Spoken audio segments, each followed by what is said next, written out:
Well, good afternoon, everybody. Thanks for coming out. Obviously, an exciting day for the program, for all of us. Culmination of a lot of hard work over a lot of different years, and so a lot to celebrate, a lot to look forward to.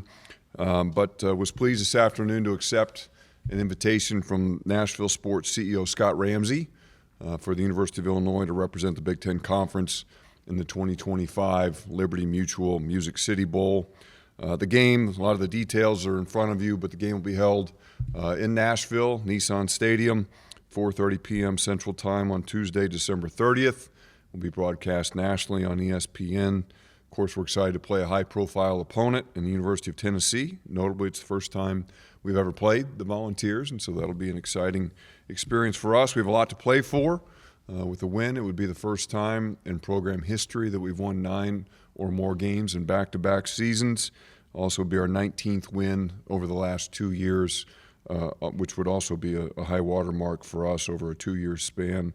Of course, we just had a taste of Nashville over the last few days with our men's basketball program. It's a great win for our team down there. I think just as importantly, a really impressive turnout by our Illini faithful, and I have every confidence that they will be back down there in 3 weeks to cheer on our guys. It's an exciting game for us. It's an easy drive to get down to Nashville. It's a marquee opponent, and really looking forward to having what has become our annual family, and with the ILL holiday gathering in the Music City. We've got information regarding tickets as well as travel packages now available on our website, fightingillini.com. And would encourage everybody, of course, to get on there and make plans to join us in that week between Christmas and New Year's. A couple congratulations and thanks. First, of course, I want to thank Scott Ramsey and the folks down in Nashville for the invitation. It's our first appearance in this particular bowl game. I know our fans will be excited to join us down there and experience all that Nashville has to offer. Also want to congratulate and thank our players. This has been such a special group, a group that has really changed the trajectory of Illinois football. I know Coach will have a lot more to say about them, not only today but in the weeks ahead. But this is a group of seniors in particular that arrived here with a vision for what this program could become, and I'll be damned if they didn't make that vision a reality. All of us really are the beneficiaries of their hard work, their commitment. It's a group that has left a legacy here that will be remembered for a really long time, and we're looking forward to sending them out on a high note, hopefully putting a capstone on their careers down in Nashville. Also want to thank our football staff. I think everybody who covers our program understands this, but pursuing a career in high major college football is not something for the timid or for the faint of heart. It's a day after day, week after week, month after month grind, and it requires incredible sacrifice of things that matter, including time with your family. It is high visibility, it is high pressure, there are a lot of high demands, but when you do it well and when you have a season like we did this year, it really does allow you to create something memorable, a season that means something to a fan base, something that means something to our teams.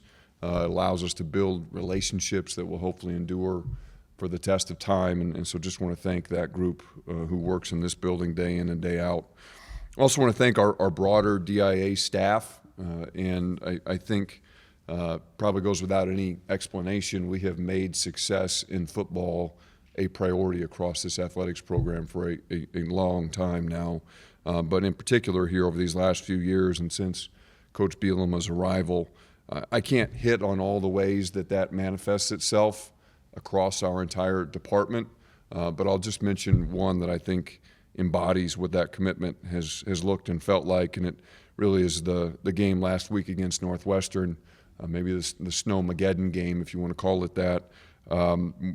It was an incredible effort from so many different people to ready this stadium, to have this game played under such adverse conditions. Obviously, our facilities team was here hours upon hours, a lot of back-breaking work, moving that snow in and around the stadium.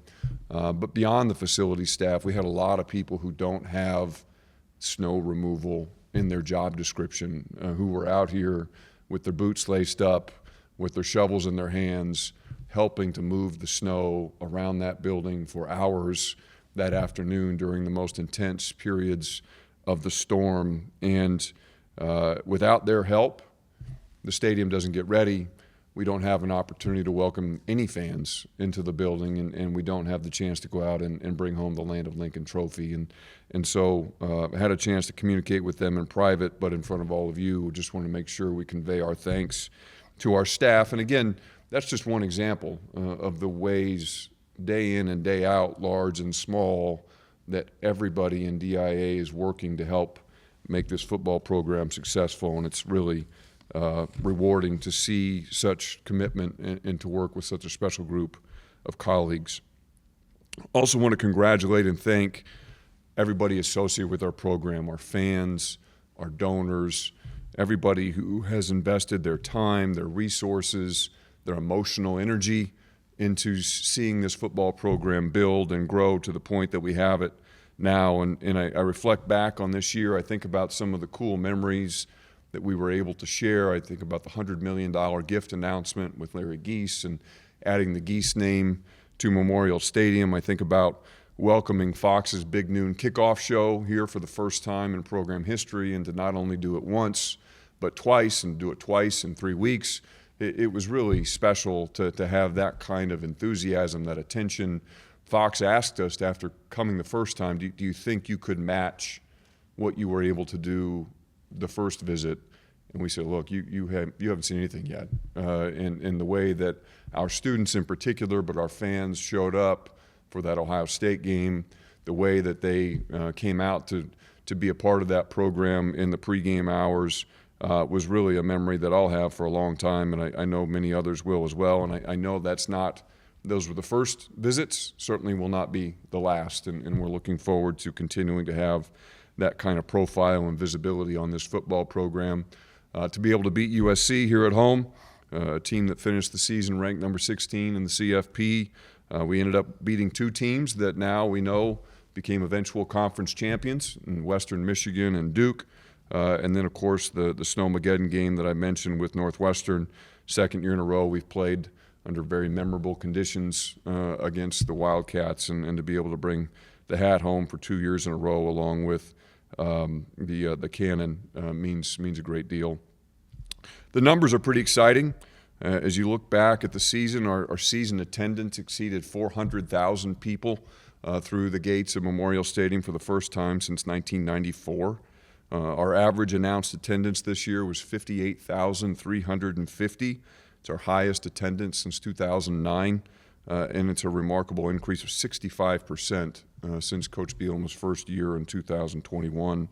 We sold out 4 consecutive home games for the first time since 2008, and contributing to those attendance numbers were 42,000 season tickets, a number that is up over 90%, or I should say almost 90% since Coach Bielema's first season, and that also included over 8,000 student season tickets. That's up over 107% since Coach Bielema arrived. So it's really special to see so many people coming through the building, and I think they've been rewarded for it. The last 2 years we've been able to go 6-1 inside Geese Memorial Stadium. It becomes a little bit of a chicken and the egg. Are we winning because they're there? Are they there because we're winning? I think the answer is yes. And so it's been incredible to see so much enthusiasm and to have the success that we're having here in our home stadium. And then lastly, just to see that 7 of our 13 games this year were on high national networks, major national networks, I think, again, is a testament to the visibility and the recognition and the success that the program has enjoyed here since Coach arrived. Lastly, of course, just want to thank Coach Bielema, and kind of segueing from some of the things that I was saying, it's amazing what has happened here over the last 5 years. 36 wins in his first 5 years. It's the most ever by a coach here at the University of Illinois during their first 5 seasons. To now win 8+ games in 3 of his first 5 years, the first coach to ever do that. 3 high-level bowl games now in those first 5 years. And then you focus in on the last 2 years. And again, I mentioned earlier, we're sitting now at 18 wins over the last 2 seasons with the chance for our 19th. We're now 5th. The University of Illinois is 5th in the Big Ten in total wins over the last 2 years. tied for 6th in conference wins during that time. And then you look at what happened when we all got together in this room earlier this week to talk about recruiting and to understand that we just signed the most decorated recruiting class in the program's history. It just all speaks to sustained success, which, again, you've all heard from me, from Coach. That has been a feature of our conversations from the very first time we had a chance to talk. And this is what sustained success looks like. To be able to do the things that we're doing on the field, away from the field, to be able to prepare the way that our team does, and know that every time we kick it off, we've got a chance to go out there and win a game. And that is something that has really been rewarding to watch and to feel some investment in. And the things about Coach, and I've had the chance in a lot of different settings to talk about him, the reasons for our success, I think, as we look at his leadership, one, he doesn't ask anybody to do anything that he hasn't done or won't do himself. His work ethic is remarkable. He's the first person in the building. He's the last one to leave. He's hired a tremendous staff. I touched on them earlier. The people who walk the halls of this building every day share that commitment. They share that vision. They are every bit as talented and dedicated as he is. He's a remarkable relationship builder. I look at the way he has been able to build relationships. It's hard in football because of the size of this room, because you understand how many people you have on your roster. They all have family members. They all have expectations. They all need to be managed on an individual basis. You've got a big staff. You've got people working around the community who are trying to help your program. He is really gifted at building individual relationships with all of those hundreds and hundreds of people, and that's a very hard thing to do. His football acumen is the best I've ever been around, and not only does he know it, but he can teach it. A lot of you know my parents were teachers. One of my dad's favorite quotes was that a teacher is not judged by what he knows, but by what his students learn. And Coach Bielema does a great job of making sure that his students learn what he knows about the game of football, so that when they kick it off on Saturday afternoons, they're as prepared as any team in the country. He's an unbelievable person and a great friend, and we're just grateful to him, to Jen, and to their daughters for their commitment to this place, for the leadership they've provided, and for making such a remarkable impact on this football program, this university, and the Champaign and Urbana community. So, again, on behalf of all of us, thanks to Coach. Congratulations to the program for another exciting accomplishment, and we're looking forward to seeing everybody down in Nashville. So with that, I'll turn it over to Coach Bielema. Thanks, everybody.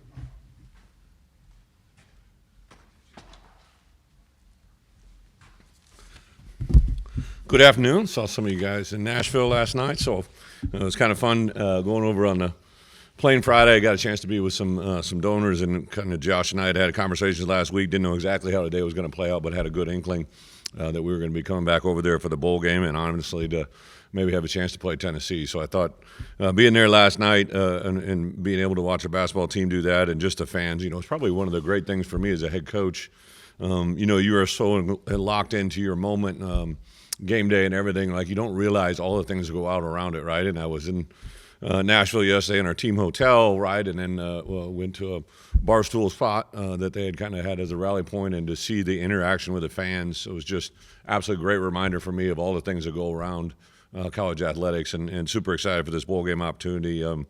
To play Tennessee, a very, very gifted football team, mirror us a lot, probably in the fact that they, have a very dynamic quarterback, play caller, obviously, Coach Heupel and his history as a player and then coach. I've never competed against him. I played Tennessee one time when I was at Arkansas, so was able to play at Tennessee one time, but to have this matchup, this moment is pretty cool. I think to have another quality SEC matchup with the two leagues going on is really, really awesome.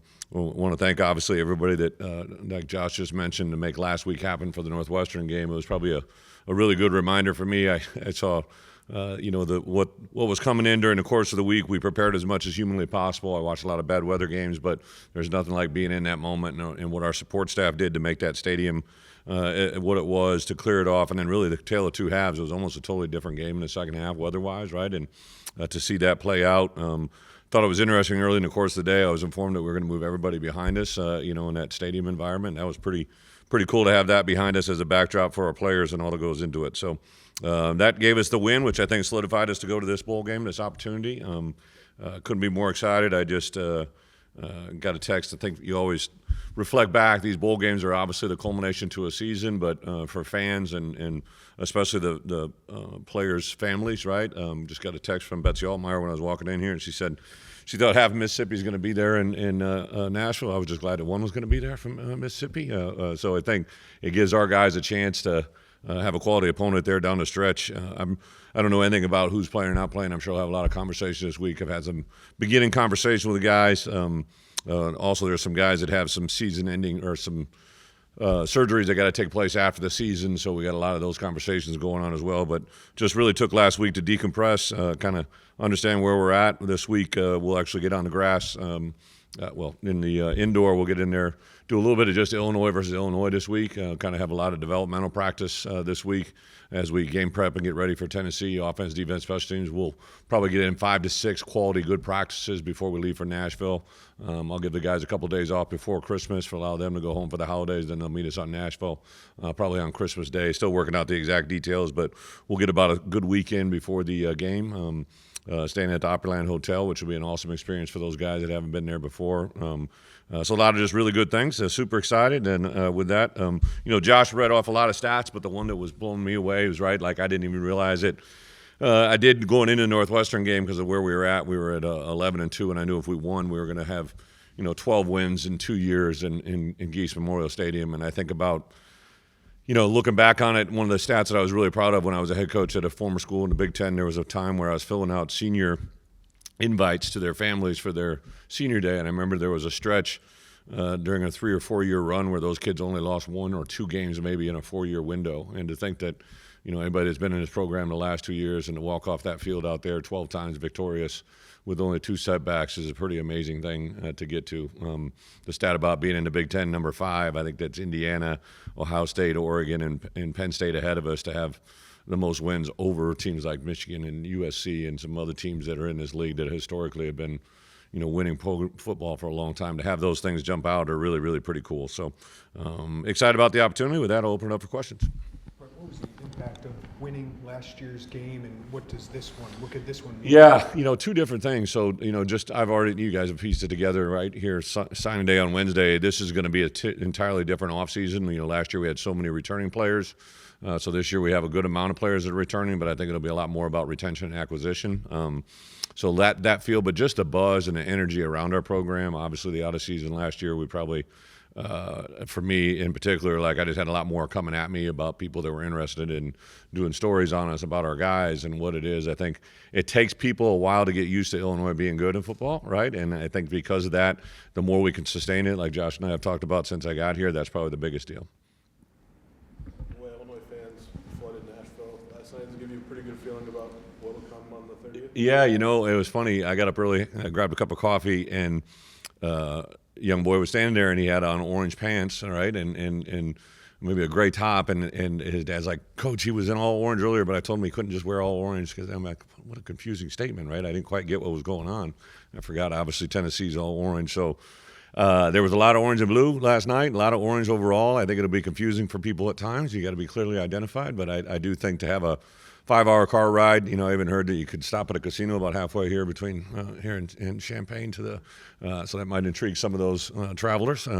But I think just to have a city like that, to have it be on the 30th, I think is actually even better timing than the 31st, right? So people can still do something for New Year's if they wanted to. So I just think the timing of it, we have our own slot on that day. I think there's 3 games others that day, but to have our own time slot should be an awesome opportunity for us, and I expect the family to show up in full effect. This would be your 3rd bowl game here against SEC, and now you had a bunch of those in Wisconsin too. Is there a specific light in playing that conference? Or I think anytime you're in these matchups, the matchup is obviously a non-traditional, so you don't get to see them. I think, you go back to the Mississippi State game, and then, everything that unfolded that week with Mike, it was just a very unusual experience. And then have South Carolina last year at this time, they were coming off a Clemson win, and they were probably the next team outside of the playoffs, right? And to have a Again, last year, a very good, talented quarterback that was kind of a marquee guy for them. To play that game the way it did, the way it played out, and to have the win, you're always excited. And I think our guys, I shot a group text to the leadership council as soon as I knew who we were playing and what we're doing, and they responded very favorably, very quickly. So I think they're excited to play. I think to play a good quality team that you don't normally get a matchup against. I had no idea that until Bret told me today that we'd never played one another as a fan base. So that's pretty awesome. Bret, with everything that happened with Luke in the spring, and then your opponent in this game kind of being reported as being involved in that, do you feel like that gives the game any juice at all? Yeah, probably. I can't speak for Luke, and honestly, I've never spoke about that conversation in any way, shape, or form with Luke. One of the things that I've really appreciated about Luke's demeanor, his personality, is he's just the same guy every day, right? And to get one more game with him, I think to have an SEC opponent for him is really pretty cool, right? Like I know that he has grown up in the obviously the SEC world down there, and then started his career at Ole Miss, and to go out of here as one of the most decorated players in Illinois football history. But more than that, he just stands for all these great things here at Illinois, and I think to have that moment for him is probably the thing I'll cherish more than anything. How do you approach the conversation with guys like Luke, Gabe, Yeah. opt-out conversation? How do you do that? Yeah, well, I've already had Gabe, Luke, JC, a couple other guys. I kind of concentrated this week on my guys that were in their last window or having to make major decisions. I've always just kind of given facts and data and information and kind of let them see how they feel, right? I know there's a lot of voices that go into it. I think it's really cool now. Everybody wants to talk about the timing and all that goes into it. Obviously, CFP got announced today, and I fully expect us to be in those conversations in the years ahead. But for where we were at, it kind of allowed us to take a deep breath this week. We lifted them twice. Met with them on Tuesday. Had a victory dinner on Tuesday night, which was absolutely awesome. We got this week until Wednesday, and then they kick into finals, and finals till that next Wednesday. We'll do some fun things, just a simple thing. We'll take these guys to eat at the ribeye. Like, that's like a big deal to them.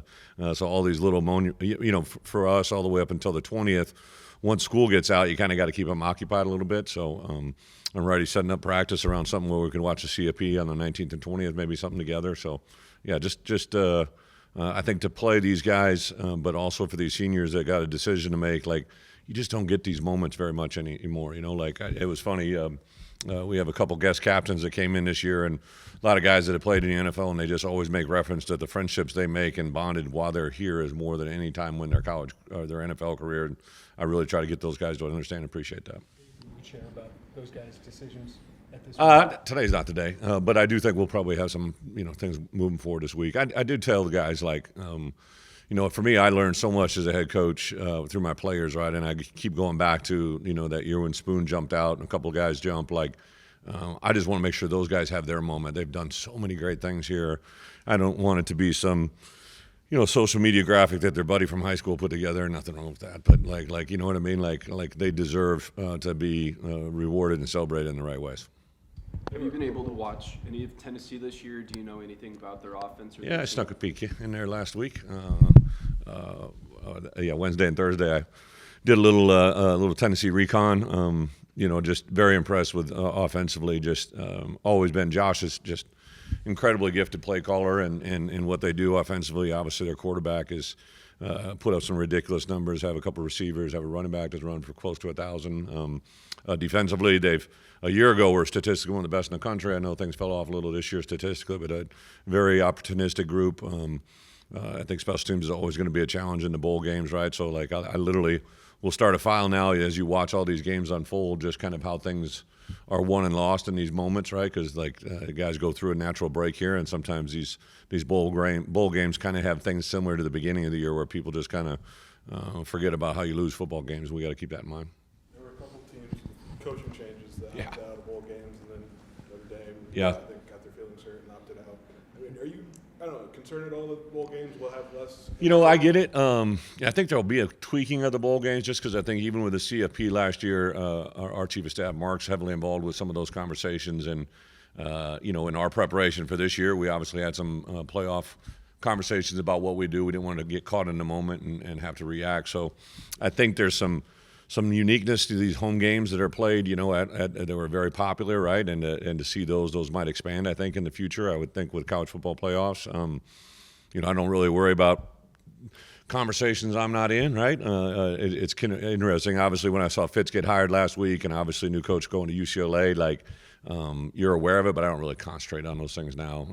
I mean, I know what happened at Notre Dame, but I don't know the logistics of what happened or how it happened. I was when they weren't in it. Right away, I went to a wonder what bowl game they were going to, right? Just because everything kind of is pre-aligned. So I went and watched my my two little ones perform in an Advent choir today at St. Matt's. So I was in the second row watching a first grader and a third grader sing Silent Night when the bowl game announcement came out. So I really wasn't involved in all those. I don't even know what happened in the rest of the world. Bret, you mentioned your practices, you know, up in the next couple of weeks might be Illinois-centric. Yeah. And you said to us, like in the second bowl week, I'm trying to tell guys, hey, this is your opportunity to show me why you need to be Yeah. here. Is that a similar vibe to maybe these early bowl practices? Yeah, you know, you guys have probably seen those. There are some of my guys that haven't really played a lot that they want a pre-portal. They want to declare they're getting in the portal before the portal can open, and I understand it. I had conversations with all those guys. You know, Trey's a guy that I knew for a long time was probably going to go in this direction, and I could feel certain things begin to happen with a couple of those other guys, but.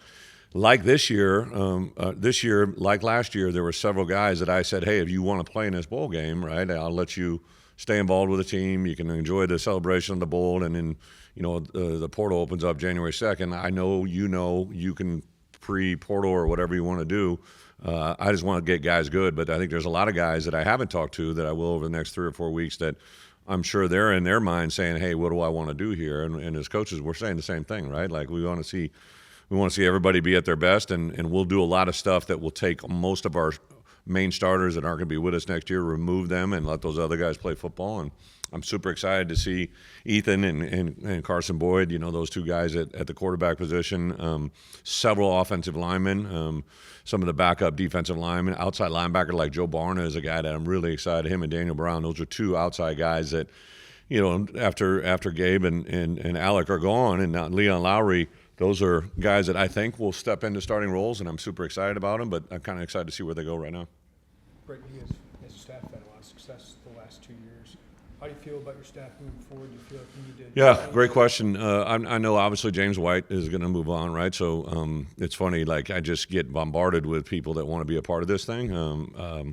So I haven't really, you know, had many conversations with our staff, but I just know that when you hire good coaches, there's going to be things that happen.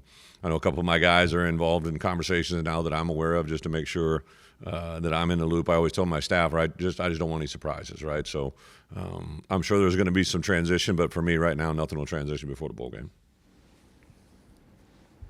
All good? All good. Yeah. What can you guys gain? What can you guys gain as a roster from just, you know, having another month together? Yeah.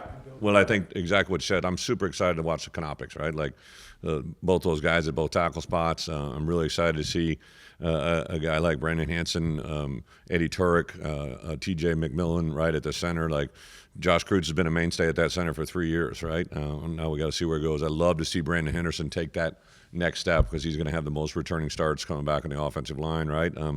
A guy like Angelo McCollum at nose guard, right? Like really see him. I think he's on the verge of doing something.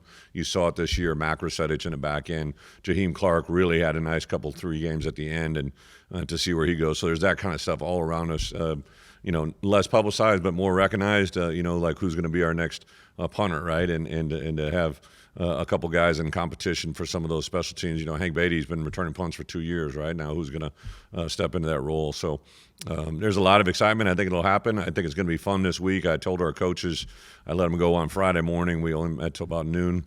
And I just gave them the whole weekend. I said, hey, just get ready because when we come back on Monday, we're going to grind for 3 weeks, take about a 4-day break for Christmas, go over to Nashville, and I want to take this thing to a different level, right? So both for the coaches and players, I think a lot of exciting things can happen. Thank you, guys. Thank you.